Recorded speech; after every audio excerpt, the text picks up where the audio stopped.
Olá, você que está a fim de papo, seja muito bem-vinda, seja muito bem-vindo a mais um episódio do nosso canal. E hoje nós estamos aqui conversando com uma liderança da juventude, uma liderança estudantil, que é o Marlon Alessandro. Tudo bem, Marlon? Tudo bem, Ismael. Muito obrigado pelo convite. Uma honra estar de novo aqui no Afim de Papo, agora como candidato. Ah, bacana. Marlon, hoje você está estudando, né, na UEPG, já foi acadêmico de economia, mas hoje se definiu pela história na UEPG, né? Mas você tem uma longa trajetória aí, né, no movimento estudantil, junto com a juventude. Conte um pouco pra gente aí. Bom, eu vou começar contando a história do começo. Eu sou de uma família de origem humilde. Meu pai saiu de casa, eu era muito pequeno, e eu fui criado no Jardim Progresso, uma vila bem pequenininha, ali no Varanas, perto ali da Vila São Francisco. Morava num fundo de vila, não tinha... O único serviço que passava lá era o caminhão de lixo, não passava um carro na rua. Foi uma infância saudável, porque né, não era longe do videogame, das telas, sem poluição. Então, até esses dias eu voltei lá atrás para poder gravar um vídeo contando um pouco da minha história, porque eu geralmente não conto. Eu acho que não é interessante usar na política, mas é bom contar um pouco a trajetória para a pessoa conhecer da origem que a gente vem, para poder entender por que da luta que a gente faz. Eu venho de uma família de origem humilde, né? A gente conquistou nossa casa própria a partir do Minha Casa Minha Vida, do governo do Lula. E assim começa a minha vida. Depois eu entrei no Colégio Meneleu. No Meneleu eu comecei as lutas pelo passe livre em 2015. Eu não era uma liderança ainda, era apenas um militante.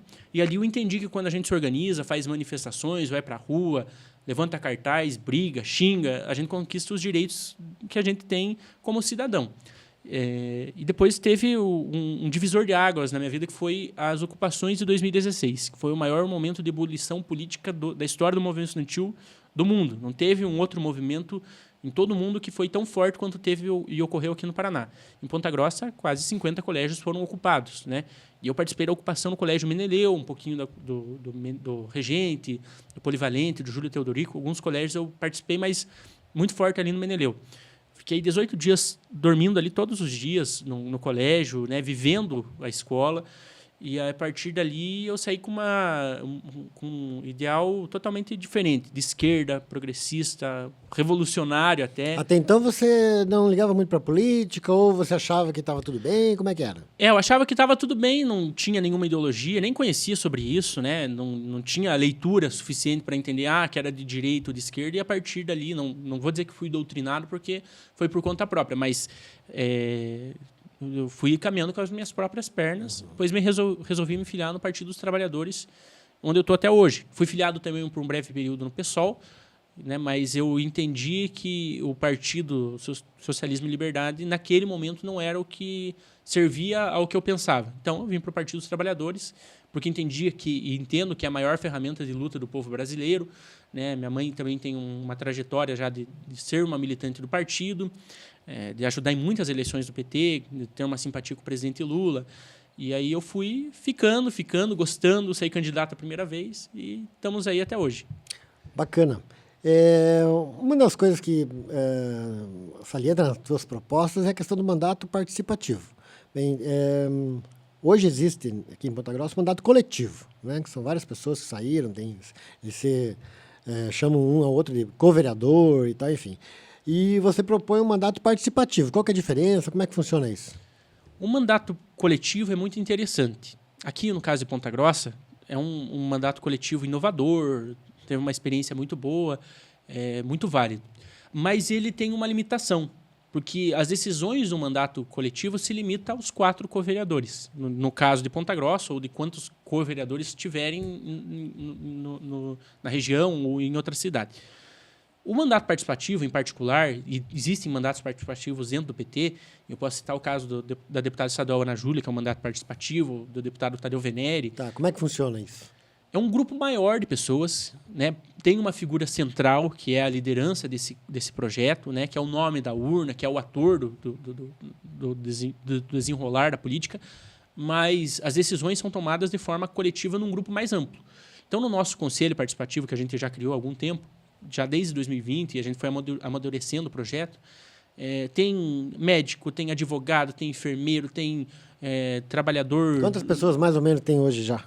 No nosso grupo tem umas 130 pessoas, né, que tem um engajamento um pouco menor, porque é difícil Todos participam todos participarem, tem o tempo todo, né? o tempo todo é realmente uma coisa muito complicada. As pessoas têm uma vida particular, Claro. então é difícil. Mas as decisões centrais que a gente quer tomar a partir do ano que vem, e a gente já vem tomando na política, são definidas a partir desse conselho participativo. Ou seja, os investimentos que a gente consegue através do governo federal ou dos deputados parceiros, a gente decide nessa maneira. Às vezes tem uma proposta que a gente quer colocar, a gente consulta alguém da área, né? E assim a gente vai somando esforços e ouvindo. E o interessante disso é que o dia que o Marlon não quiser, ou que o Marlon não funcionar, que o Marlon não representar mais esse projeto, pode substituir. A gente tem lideranças interessantes ali para substituir. O Vitor, a Aimee, o Christopher, são pessoas que a gente sabe assim, que vão conseguir levar com toda certeza esse projeto. Então, ele não termina no Marlon, não é um projeto pessoal, de poder, longe disso, é um projeto que é coletivo, mas ele é participativo por ser mais amplo. Por isso que esse que é o conceito. Bacana. Porque tão importante quanto as propostas que a gente vai apresentar é a forma como a gente faz política. Não adianta falar que vai fazer um hospital, que vai fazer um asfalto na rua, se lá atrás a forma como faz política é comprando voto, é com interesse escuso por trás, é com interesse que vai fazer o hospital porque vai tirar um dinheirinho por trás. Não, a gente quer fazer de forma transparente, de forma ética e também de forma participativa. Acho que é o principal conceito. Tão importante quanto as propostas que a gente apresenta é a forma como faz política. Bacana. Uma das propostas que você salienta também é a tal da compensação ambiental. Esse tema, assim, ele é um pouco obscuro, vamos dizer assim. As pessoas não estão muito ligadas o que exatamente significa, mas eu queria que você explicasse um pouquinho melhor para nós. O que é essa tal da compensação ambiental? A compensação ambiental é muito simples. A gente está vivendo uma crise climática. Nós estamos hoje, dia 12 de setembro. Nossa cidade está coberta por um nevoeiro de fumaça e muitas queimadas, um tempo seco, muitas pessoas doentes por conta disso. E qual que é o problema disso? Qual que é a origem desse problema? É a devastação ambiental, não tenho dúvida disso. Seja aqui, seja na região centro-oeste, no norte, onde está ocorrendo queimada, está dando problema na sociedade. E aí são problemas respiratórios, problemas as pessoas da minha equipe, 4, tiveram problema de insolação essa semana, né, por conta do forte calor e por conta do ar seco e poluído. Em Curitiba está com ar insalubre. Então, essa proposta da compensação ambiental ela vai de encontro um pouquinho com as soluções do problema ambiental do nosso país, da nossa cidade, falando aqui no caso de Ponta Grossa, né? O que é? As obras que o governo municipal ou que a iniciativa privada fazem, elas geram emissão de CO2. Por exemplo, se você vai ligar uma bitorneira, vai emitir CO2. Se você vai usar um caminhão para transportar tijolo, para transportar o que quer que seja, vai emitir o CO2, o gás carbônico. É possível fazer um cálculo, né, do quanto é emitido o poluente, existem aquelas métricas, e é necessário fazer o plantio de árvores para compensar a emissão desses poluentes de todas as atividades econômicas da nossa cidade. A nossa cidade vai ficar bonita, arborizada, fresca, né, vai poder dar conta um pouco desse problema ambiental, da questão até da temperatura, que a nossa cidade está elevada, e também vai cuidar do futuro da nossa cidade, vai deixar ela mais bonita, pode ser árvore frutífera, pode ser árvore da fauna local. Enfim, o importante é que seja preservado o meio ambiente, mas compensado aquilo que é poluído. Essa é uma das principais propostas que a gente está trabalhando, porque diz respeito ao nosso futuro. Eu tenho 24 anos. Eu quero estar vivo com qualidade de vida daqui a 50, 60, 70 anos. Então, a gente precisa iniciar agora. Na campanha passada, a gente já apresentou isso. Teve uma evolução um pouco da legislação de Ponta Grossa na questão das obras da prefeitura, mas a gente quer ir além. A gente quer fazer com que todas as atividades econômicas que tenham emissão de CO2 seja feita a compensação ambiental na mesma proporção para que a gente, né, tenha um ambiente saudável para a gente viver. Eu acho que é muito importante isso para o nosso futuro. Bacana. Bem, você estava falando ali na tua apresentação sobre o transporte público e tal, né? E uma das tuas ideias também, né, de luta aí em relação a isso é a questão da tarifa zero. É possível tarifa zero em Ponta Grossa? É plenamente possível. A gente tem a 20 quilômetros aqui, Carambeí, uma cidade pequena, né, tem proporções pequenas, tem 20 mil habitantes, e já foi implementado o sistema de tarifa zero. Um pouquinho mais além, Jaguariaíva, há mais de 4 anos já foi implementada a tarifa zero. Então, não é nada novo. É algo que a gente pode pegar um modelo de uma cidade que funciona e implantar na nossa cidade. Qual que é o problema de Ponta Grossa, a questão do transporte público? A empresa que está lá fazendo a gestão do transporte público em Ponta Grossa, que está há muitos anos, há 20 anos, há mais de 20 anos cuidando disso, não quer largar o osso. Não tem problema que seja uma empresa privada. A prefeitura mesmo pode subsidiar integralmente o sistema de mobilidade urbana de Ponta Grossa, ou pode comprar uma própria frota e fazer um concurso público ou terceirizar os servidores e fazer, assim como é em Carambeí, assim como é em Jaguariaíva, assim como é em algumas cidades da região metropolitana de Curitiba, e implantar esse modelo. O que significa na prática a tarifa zero? Eu sempre digo, e eu tô na luta do transporte desde 2015, que quando aumenta uma passagem, ou quando uma mãe, um pai, precisa tirar o dinheiro do bolso para pagar a passagem para o filho para estudar, que também acontece muito, na prática é menos dinheiro para colocar comida na mesa. Porque você vai estar tirando recurso de uma área para poder colocar e investir no transporte. Hoje a tarifa de Ponta Grossa está, inclusive, ok, está R$4. Né? Poderia estar 9, porque a tarifa técnica é R$9. A prefeitura já faz uma amortização dessa tarifa milionária, né? Uma amortização milionária, que chega a R$5. Esticando um pouquinho mais, com um orçamento de 1 bilhão e 700 milhões de reais, é possível chegar à integralidade da amortização. Exatamente. Então, não é nada inviável, né? Eu não faço nada da boca para fora, não falo nada sem estudar antes. Eu acho que tem que ter responsabilidade quando a gente vai fazer política, quando vai fazer uma promessa. E isso é um compromisso de luta. Não estou falando, porque quem faz é o prefeito. Mas falta um grande agente mobilizador, articulador, para que isso possa funcionar. E aí pode ser tanto a VCG ou outra empresa que seja interessada, ou a própria prefeitura comprar sua própria frota. Não tem problema nenhum. O importante é que, economicamente, ela gera mais recursos para a cidade, porque, na prática, vai elevar o consumo da cidade. As pessoas vão circular mais a cidade para frequentar espaços de lazer, cultura, esporte, trabalho, educação, e vão poder consumir mais, porque vai ter um recurso sobrando. Muitos trabalhadores autônomos não têm o sistema de transporte pagado pela empresa. Então, é possível. Agora, como que vai fazer? Existem vários métodos para tirar recurso, né? Pode pegar e priorizar o aumento desse subsídio, pode conseguir convênio com o governo do estado ou com o governo federal, pode colocar outros impostos, usar a Zona Azul, como a gente queria colocar, que a gente apresentou junto com o professor Edson na campanha passada. Então, existem várias possibilidades. Não é nada inviável. Eu estudei muito, claro, precisa estudar com mais afinco, mais profundidade no sentido de implementar, mas é preciso também ter um mandato para poder ter acesso às informações. Então, eu estou lutando muito por conta, né, que eu já usei ônibus, uso muito ônibus, e minha mãe usa ônibus, eu sei o que é passar aperto no ônibus e ainda ter que pagar passagem cara e não ter acesso, né, as famílias mais simples não ter acesso ao transporte. Então, não tem como virar as costas para isso e é uma demanda urgente da sociedade. Inclusive, em 2013, as grandes manifestações que tiveram no Brasil, os grandes mobilizadores dessas manifestações, das jornadas de junho, foram o Movimento Passe Livre e o Movimento pela Tarifa Zero. Eles mobilizaram o Brasil inteiro, claro, não conseguiram reduzir a tarifa, mas em algumas cidades já deu certo e eu acho que é plenamente viável em Ponta Grossa também. Não, bacana, que acho que é viável sem dúvida nenhuma. Mas qual a avaliação que você faz hoje do transporte público em Ponta Grossa? Olha, o transporte público em Ponta Grossa, eu tenho trabalhado muito na minha questão regional, eu moro na Vila São Francisco, eu trabalhei junto com o Departamento de Trânsito para mudar a linha de ônibus. O que falta no transporte público? Primeiro, a questão da falta de circulação de ônibus.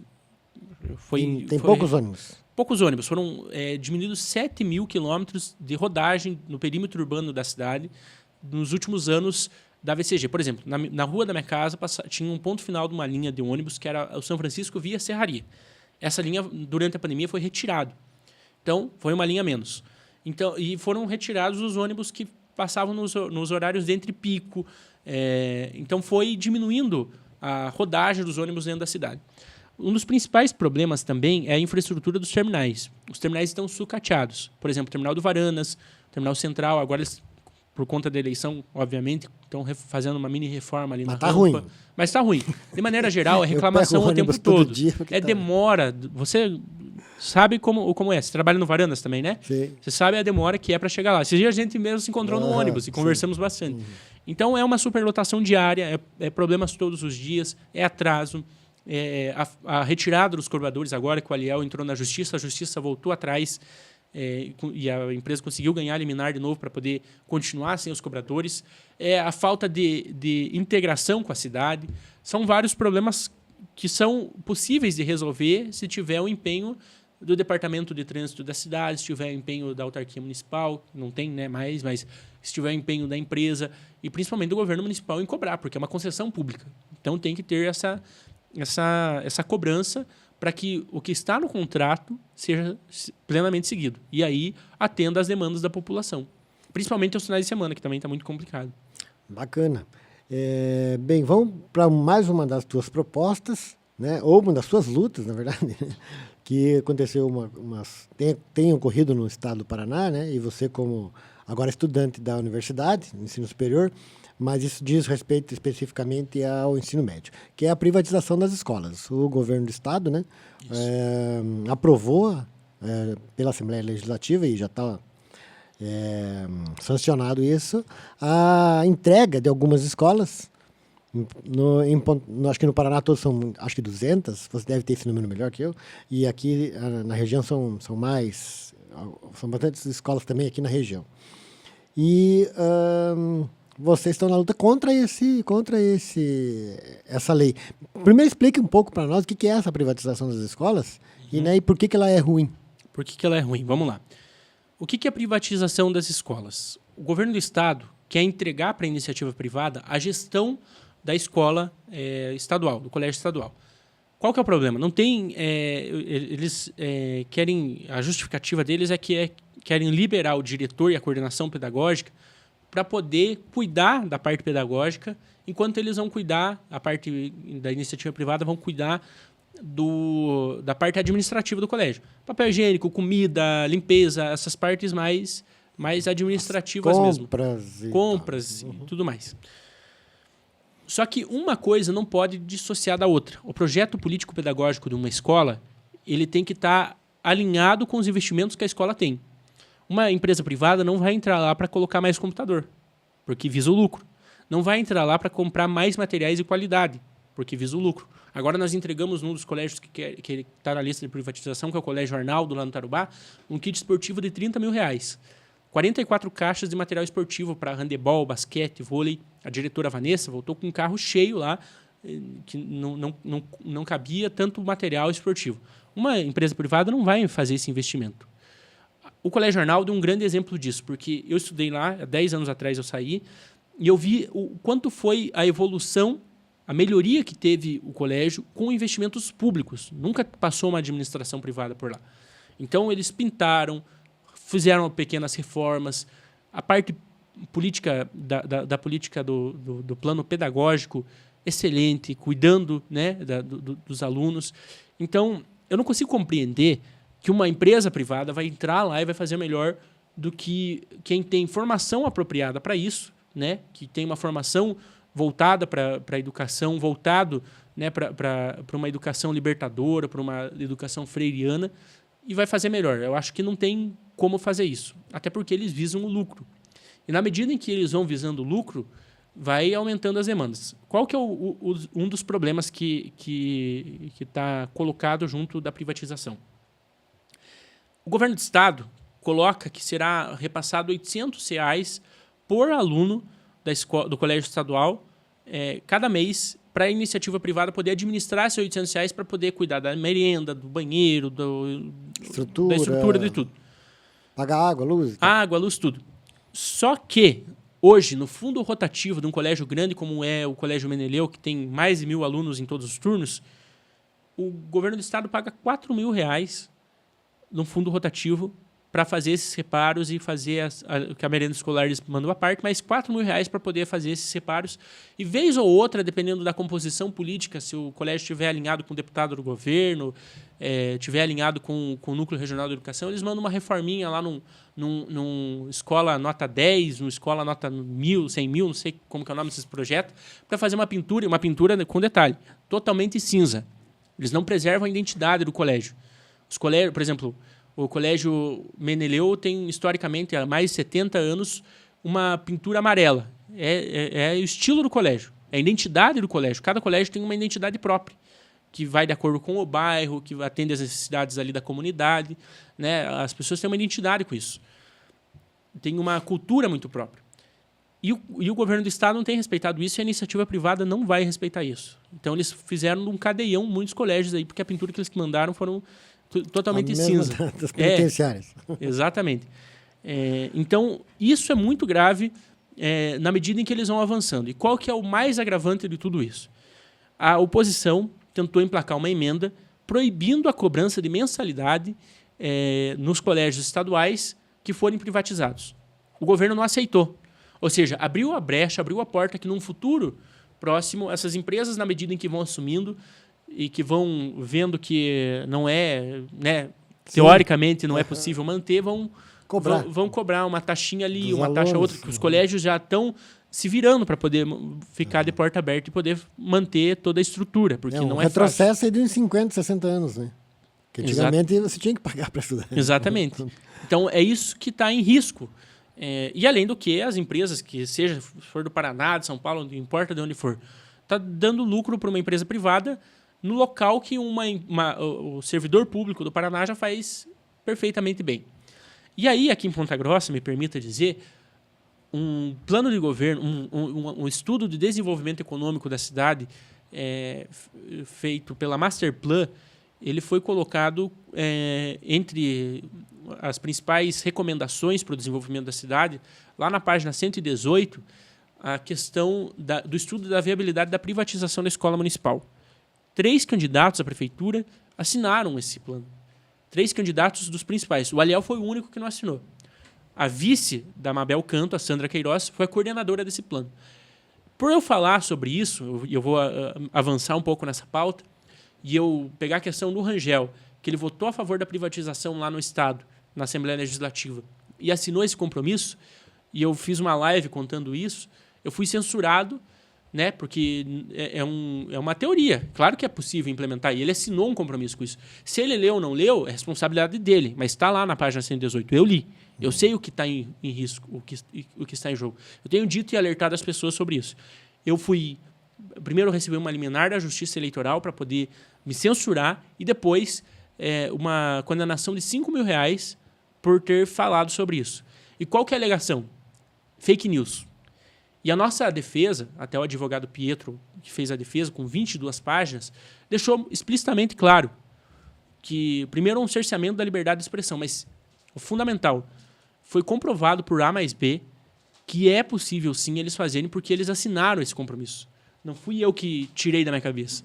Eles fizeram esse compromisso de fazer o estudo da viabilidade da privatização. E, somado a isso, a votação dele na Assembleia. E aí eu fui censurado e, claro, nós vamos recorrer até as instâncias superiores, mas, por enquanto, está lá a multa para pagar. Eu não tenho medo de enfrentar quando eu tenho que fazer o enfrentamento. Não tenho medo deles, não baixa a cabeça, porque são poderosos, porque têm mandato. Bacana, Marlon. Isso aí, bem, de certa forma, ajudou um pouco aí o teu trabalho de divulgação, né? Um peixe grande lá vem se importar com a coisa de um candidato a vereador, né? Que são 360 candidatos. Uhum. Mas eu coloco isso como desespero. Eles não têm mais o que eles tinham no passado. Eles estão perdendo espaço na cidade. As pessoas estão acordando para as mentiras que eles contam diariamente. E a gente pode ver isso nas pesquisas eleitorais. Eles não têm mais a credibilidade que eles um dia tiveram. Eles não vão conseguir enganar mais as pessoas. Então, qualquer ataque que aconteça, e não é um ataque, é a verdade que nós estamos trazendo, mas que para eles, quando a gente diz a verdade, é um ataque, é raivoso, como o Aliel mesmo diz, eles já ficam todos de orelha em pé, porque é um risco para a eleição deles. Então, não tem outra coisa para dizer que é desespero deles, porque a eleição está chegando e eles não têm mais a força que eles tiveram e não vão conseguir, porque a população, no que eu tenho ouvido nas ruas, já cansou de tanta enganação, de tanto estelionato eleitoral por parte da família deles, de tanto mentira que eles contam diariamente. E eu acho que eles estão aí aí sabendo que vão perder o jogo e estão atirando para todo lado para poder se defender. Tá, você já começou a fazer mais ou menos uma avaliação das outras candidaturas e tal, mas queria que você também comentasse um pouco qual que é a tua percepção hoje dessa corrida eleitoral. São 4 nomes com bastante conhecimento na cidade, né? Não tem assim, são 5, né, na verdade. O Dr. Magno é bem menos conhecido do que os outros 4, mas são 4 nomes que têm seu potencial eleitoral grande, vamos dizer assim, né? Como é que você avalia essa eleição nesse cenário?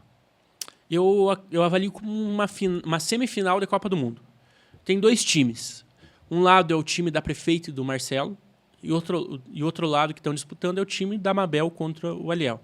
O lado do time da prefeita e do Marcelo. Os dois estão intrinsecamente conectados. Não tem como falar que um está separado do outro, porque um é cria do outro. Então, eles têm a mesma linha, querem defender as mesmas pautas, é o mesmo grupo político, um elegeu o outro, né, e vice-versa. Então, mas hoje estão brigados. Hoje estão brigados, mas... Será que voltam depois? Eu acredito que não voltam, mas são 2 faces da mesma moeda, os dois. E do outro lado, num campo de oposição, tem o Aliel e a Mabel. A Mabel, ela tem algumas inconsistências.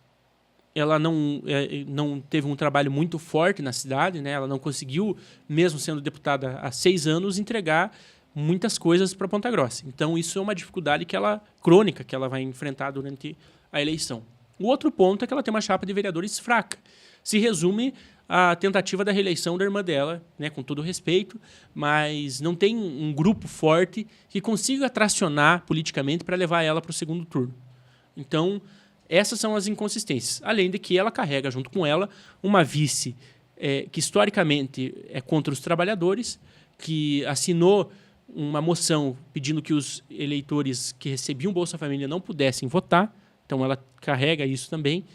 E ela tem essas inconsistências também no plano de governo, que é um Ctrl-C, Ctrl-V de qualquer grande cidade do Brasil, né, tentando adaptar para a cidade de Ponta Grossa. E aí tem o Aliel. O Aliel tem uma chapa de vereadores muito forte, com 80 candidatos. Os candidatos mais votados de Ponta Grossa vêm do grupo do Aliel, né, na eleição, né, pela avaliação que a gente já faz, né, com nomes muito importantes. Ele tem uma vice que tem uma trajetória que conheceu todos os governos, uma vice muito bem preparada, a Liliane Chociai. O Aliel tem uma trajetória de vida muito encantadora.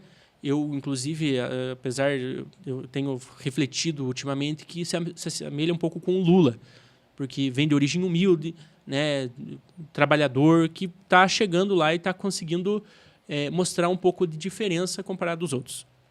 Então, são essas 2 chaves. O que vai acontecer no segundo turno?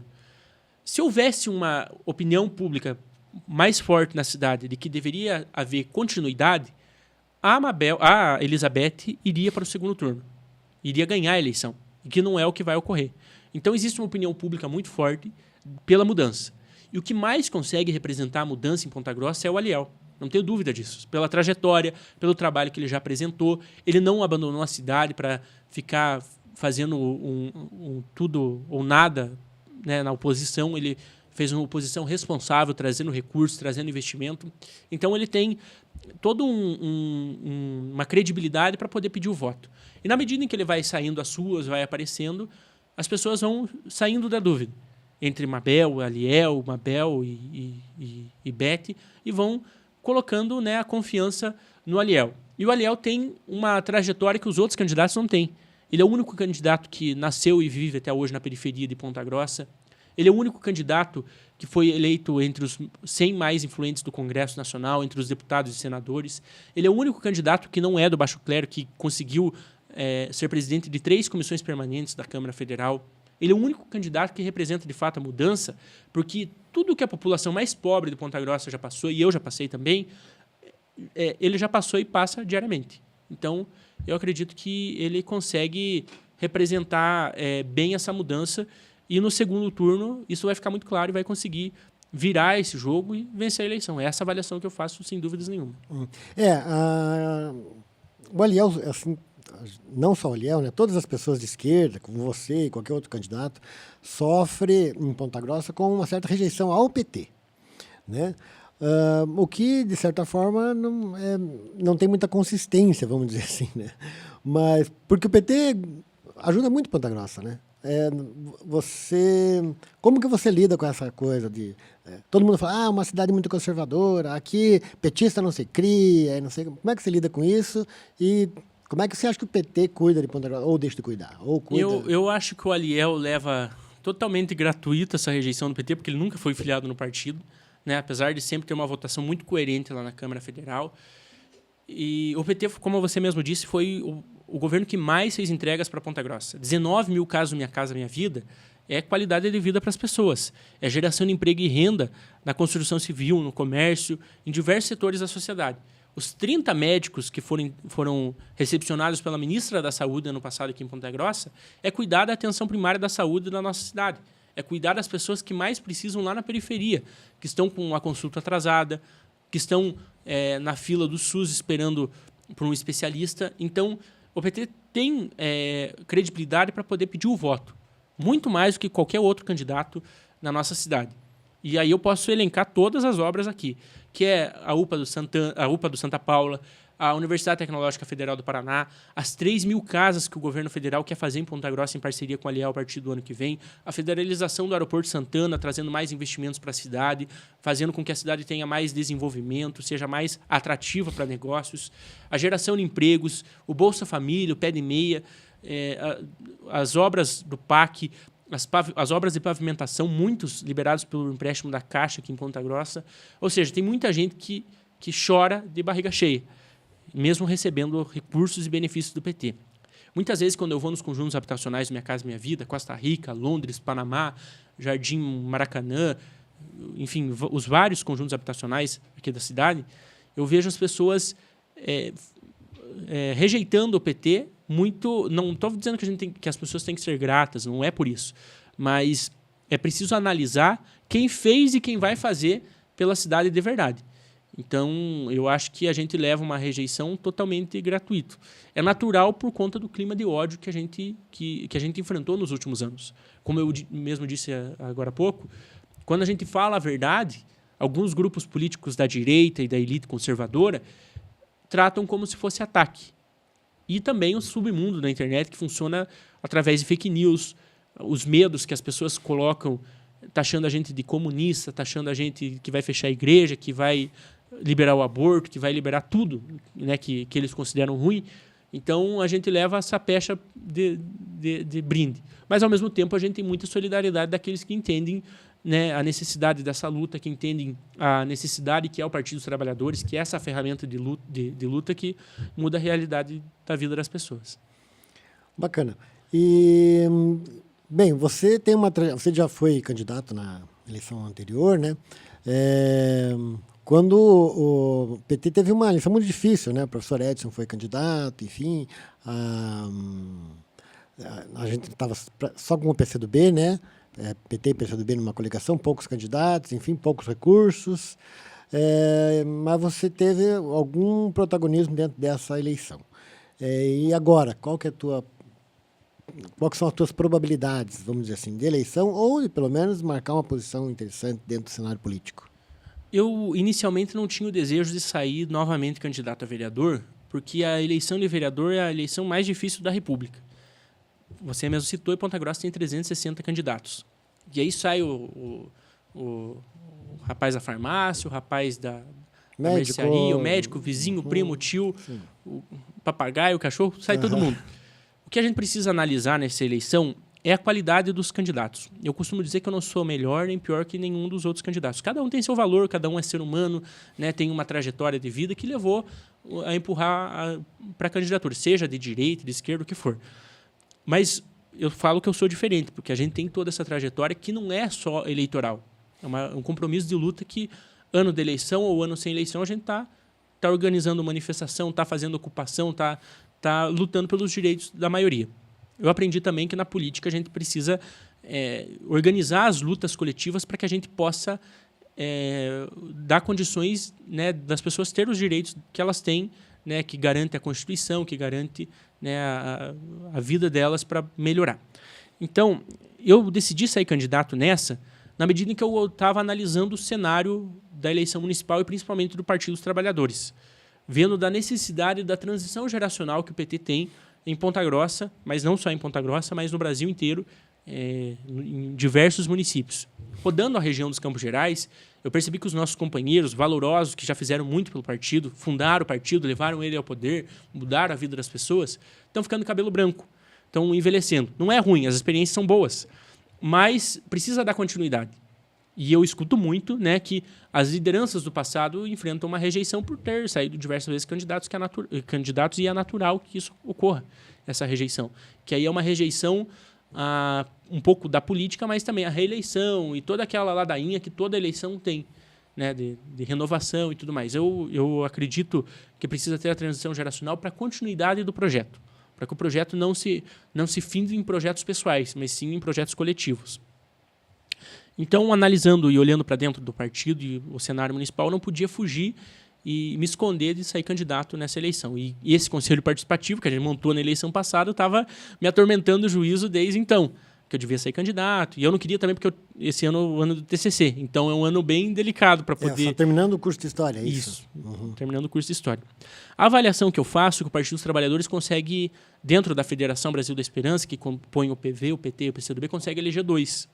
E aí a eleição vai ser no detalhe. Aquele que fizer uma aliança aqui ou ali vai conseguir trazer mais votos. Então, eu acho que a minha candidatura, junto com o Conselho Participativo, está dentro das possibilidades da eleição, né? É difícil precisar, vou fazer 1.000, 3.000, 2.000, porque o candidato que disser isso, ele está se auto-enganando. Porque mesmo que ele compre no caderninho esses 3.000 votos, a gente sabe que não chega.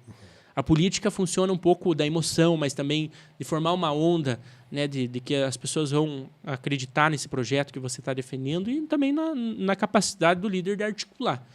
E aí eu olho para os candidatos petistas e eu acho que a gente está muito no páreo, sim. Não tem o candidato que disser que está ganhando a eleição está se enganando. E eu vou para a briga. Eu acho que o nosso projeto merece a cadeira na Câmara.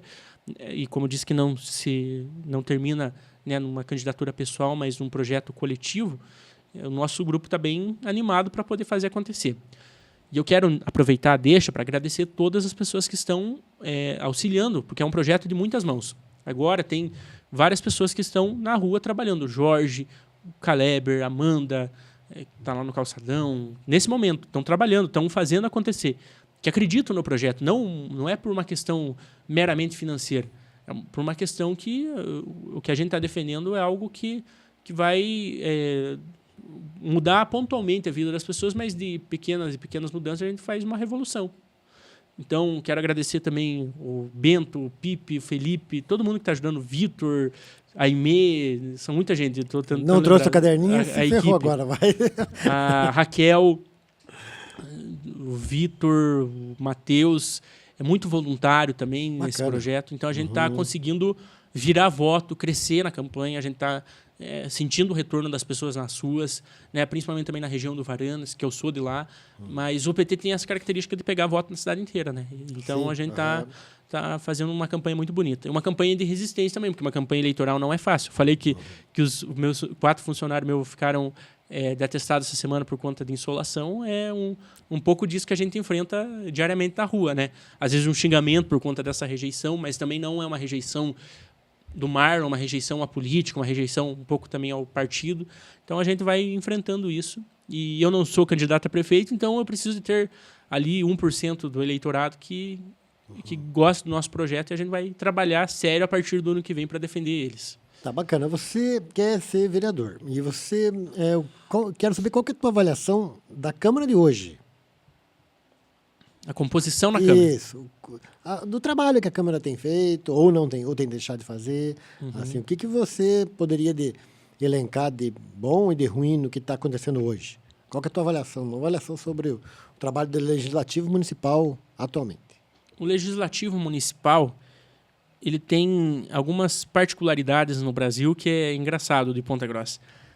No meio de uma crise de dengue, um dos vereadores que é candidato à reeleição, muito conhecido na cidade, já foi o vereador mais votado da cidade, protocolou um projeto tentando regular o uso da Cetra em Ponta Grossa. Então, isso reflete um pouco do que acontece lá na Explica um Câmara pouco, Municipal. algumas pessoas falam que é cetra, é estilingue. O estilingue, Tem outro nome isso. também, bodoque, né? Isso. Então, você vê a preocupação que estão os legisladores de Ponta Grossa. Outro candidato, que é candidato novamente, saiu da Câmara Municipal na eleição, na gestão anterior, na legislatura anterior, direto para a cadeia. Outro candidato foi pego, acusado o outro ex-vereador foi acusado de assédio sexual e rachadinha. Outro vereador é acusado e é candidato pelo PL de bater na mulher. Então, esse é um pouco do cenário que a gente encontra na Câmara Municipal. Outros candidatos não conseguem fazer um discurso. Lá não é um show, não é... Certo. Mas minimamente precisa saber fazer uma Tá fala. parlamentando, né? Tem que Exatamente. falar, né? E é disso Pelo que vem a origem do parlamento. Então, eu avalio, como eu disse, eu não sou melhor nem pior que os outros, mas eu acredito que poderia ser diferente. E eu estou com uma esperança muito boa, porque essa legislatura próxima que vem, pela avaliação que eu tenho feito das campanhas, a gente vai conseguir eleger do campo democrático, popular, de esquerda, bons candidatos. A gente vai conseguir formar uma boa base lá para o governo do Aliel no ano que vem. Candidaturas do PSOL, do PDT, do PSB, da Rede, do PCdoB, do PT e do PV, são candidaturas muito combativas, candidaturas que estão muitos anos na luta. Eu posso citar aqui, não tem problema nenhum, o Leandro, o professor Ricardo, a Ju, que é a Doula, o próprio Tércio, a Maristela, do PCdoB, do PT, vários combativos, o Mazer, o Jefferson, o Rogério Quadros, as mulheres, Simone, Grazi, do PV, o Dr. Érico, o Geraldo Stocco, o Careca, que faz um trabalho humanitário, a Carmen, guerreira da educação. Então, eu acho que a gente tem um exército que está junto compondo a campanha do Aliel muito boa. Eu não tenho problema de dizer, porque eu acho que cada um tem seu valor, né? O eleitor que vai escolher, não sou eu que posso determinar isso. Então, e eu olhando para esse cenário, eu vejo que a gente vai conseguir fazer uma bancada boa que vai mudar um pouquinho a composição. Não vai mudar totalmente, porque a direita ainda tem o seu peso, né? E a compra de votos ainda funciona nesse sistema de um assistencialismo barato, muitas vezes pelas igrejas evangélicas que acontece na cidade. Então, alguns candidatos ali mais que pensam diferente da gente vai retornar à Câmara, né? Uma política populista, assistencialista, que não vão de encontro com as soluções do problema das pessoas, porque eles vão lá e dão uma cesta básica agora, mas vão lá e depois votam a favor do aumento do IPTU, a favor do aumento da passagem do ônibus, a favor da privatização das escolas. Então, eu acho que o eleitor precisa tomar consciência de votar nesses candidatos progressistas para poder fazer essa mudança. Tá, isso que você falou é interessante, porque às vezes eles falam de algumas pautas que eles não podem mudar. Né? A direita geralmente ela usa essa estratégia. Ela fala assim, vou defender a família, mas como é que ela vai defender a família? Ah, é Deus, vou defender Deus. Como é que vai defender Deus? Eu vou defender a pátria, tá? Vou defender a pátria. Mas daí, como você falou, né?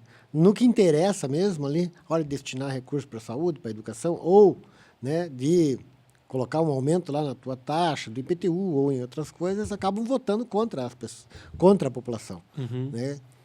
Não é uma percepção que você tem também? Não sei se você pensa diferente, então, enfim.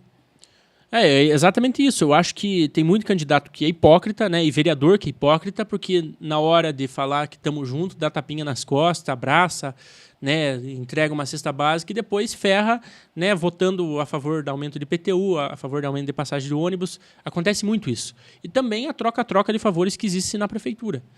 Ocorreu, por conta da divisão do grupo político lá, agora uma dança das cadeiras, né? Então, o vereador tal agora é meu, o vereador tal agora é dela. Então, houve essa troca de favores.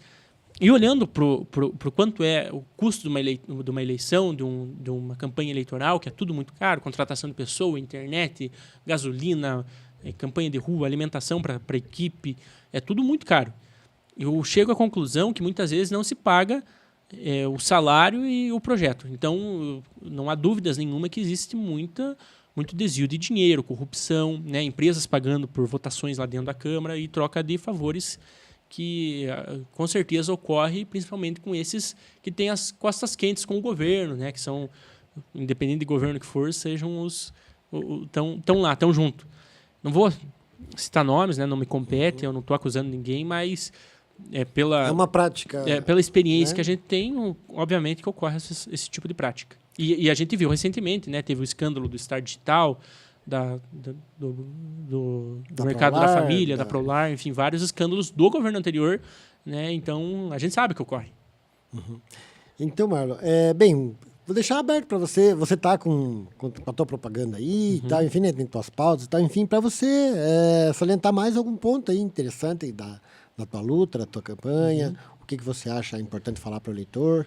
Pode também se direcionar diretamente ao eleitor, conversar com ele. Eu quero falar um pouco do que a gente já fez. Sem mandato, Ismael, a gente já conseguiu fazer muita coisa. A gente conseguiu 150 mil para educação em Ponta Grossa, a gente conseguiu 100 mil para a saúde. Detalhe que você, acho que isso a gente não falou ainda, você é assessor hoje, né? Ou agora está licenciado, né? Mas assessor da deputada Ana Júlia. Isso, do parceria PT com estadual, né? o Zeca Dirceu. Zeca Dirceu também. Então, sem ter mandato, né, meu próprio, a gente conseguiu 150 mil para educação, 100 mil para a saúde, o posto de saúde do Varandas, um posto modelo universitário.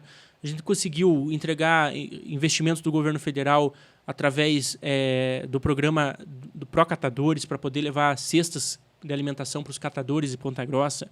A gente conseguiu barrar a passagem do ônibus em 2017, o aumento da tarifa, junto com a Aliel, aumento na justiça. Sem mandato, a gente conseguiu barrar a devastação da maior área de proteção ambiental, quer dizer, a diminuição da maior área de proteção ambiental do sul do Brasil, que é a Escarpa Devoniana. Você acompanhou todo esse processo, a gente rodou mais de 50 colégios na região, mobilizando, sensibilizando, e conseguimos engavetar esse projeto. Sem mandato, a gente conseguiu o passe livre em 2015, na rua, brigando, batalhando. A gente conseguiu o passe livre agora para os cursinhos populares. A gente conseguiu 100 mil para a saúde mental. Então, a gente conseguiu fazer muita coisa. Com o mandato, a gente vai potencializar. Isso falando de forma pragmática, falando do que a gente pode fazer com o mandato de vereador, agora com as emendas impositivas.